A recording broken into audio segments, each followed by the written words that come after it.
за сметка на други неща. Може пък това да е българския интерес и интереса на новите страни в новия бюджет. Казвам го, защото е в нашите ръце, разбирате ли? Защото ние трябва да дадем мандата, когато се прави европейския бюджет. И защото можем да го направим, ако искаме. Но ако ние не сме успели да убедиме тук в България да има повече пари за образованието, не тръгваме от много добра стартова позиция. Но всяка позиция може да бъде защитена. Може да кажем, че ще защитаме повече на европейски пари, че това е бъдещето, че това е в съгласие с стратегията, да намерим страни, с които се разбираме на тази тема и да искаме повече пари. За съжаление, вас няма да ви устрои, защото вие няма да сте завършили до тогава. Но ще направите добро на следващите. Ако ние решим, че това е приоритет, който България трябва да защитава. Как се формира една национална позиция? Тя не може да се формира в кабинета. Тя трябва да се формира така, с обсъждане.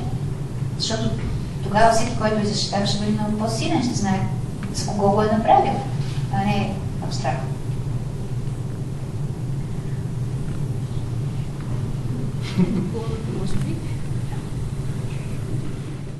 Които не са много неясно. Само две въпросчета ще ви задам. Първото е, че България разполага с високо квалифицирани IT специалисти, признати в цял свят. По качество за интернет сме на 3-то или 5-то място в Европа. С много високо качество. Дори нашите родители, които са по-възрастното поколение, вече разполагат с карти, дебитни, кредитни. Но въпреки всичко България е на най-ниско равнище или едно от най-ниските, като потребители в онлайн средите. Наистина, езикът може да е пречка, но все пак почти не пазаруват. Ние, включително и нашите по-възрастни приятели, родини и така нататък. Втори въпрос, моля ви, да не го приемете като обида.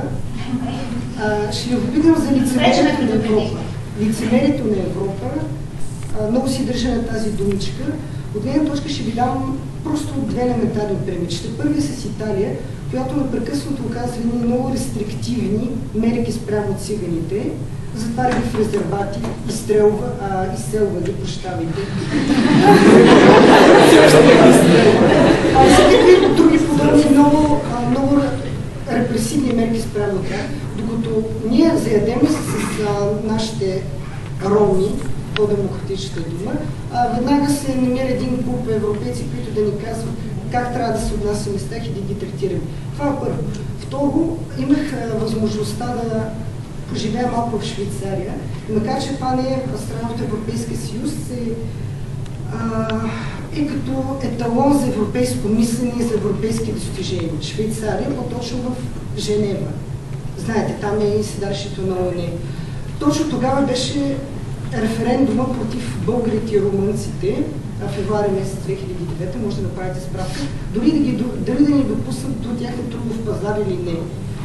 Като парадокса на това цялото е, че точно емигрантите издържат швейцарците и застаряващото население на швейцарците. Точно румънци, българи, имаше и много от сърби и така нататък, които макар че им пречат официално по легален начин и да работиш и да пребиваваш там, те си дават пари, макар че са против нас. Това им бяха въпросите.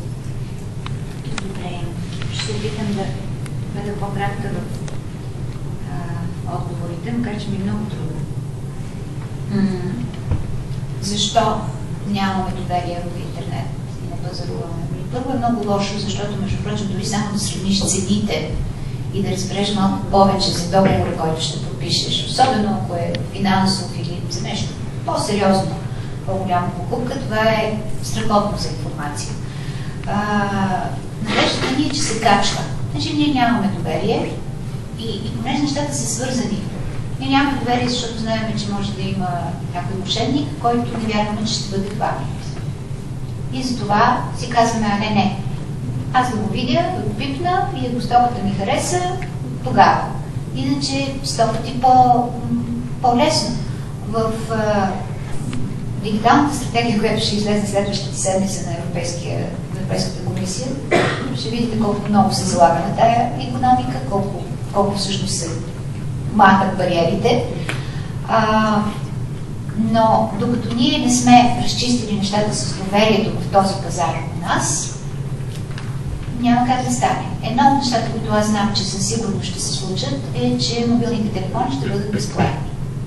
Защото, съвсем сериозно, защото това, че вие можете да ги ползвате, за да си купите нещо, на практика няма да ги... Това е ценното. Рекламите и факта, че можете да пазарувате през тях, а не самото устройство. Няма да забравя точно шефа на Nokia, който каза, аз си спомням, когато си купих първия телефон, който не е било толкова далече, Mobifone, който каза, струваше 4000 евро към онзи момент. Сега този телефон не струва и 1 цент. Той просто е с такива технически показатели, че никой няма да му обърне никакво внимание. Тъй, че това е, което ще захрани тази икономика, но да не се отплесвам, това е причината. Няма доверие. Лицемерието на Европа. Много интересна тема. Да речем, като мащаби се измерва с САЩ и Русия, а и Китай. И причината в това е, че все още тази общност, вземането на решения е прекалено обвързано с това да се съгласуват на национално ниво. И, например, поради тази причина, като общност Европейския съюз е зависим в много аспекти, примерно в енергийно отношение. Преди няколко години енергийната криза между Украйна и Русия, която рефлектира върху цяла Европа. От друга страна, в областта на отбраната, съществуването на НАТО и факта, че повечето страни на Европейския съюз са членки и на НАТО,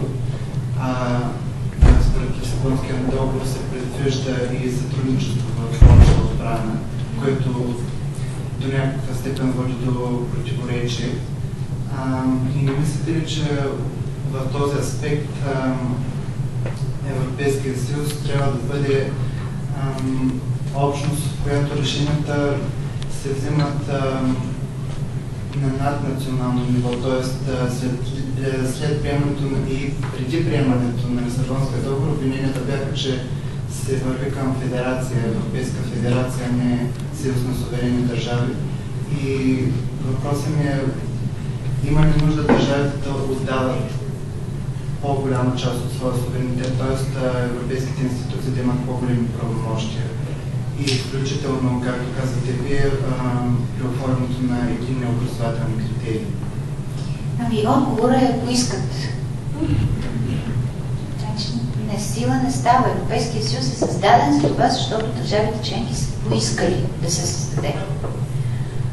И са отдали своя суверенитет. Представете си, ако сега нашия бюджет се съгласува с Европейския съюз, от това по-голямо отдаване на суверенитет, бюджетът е сърцевина на държавата.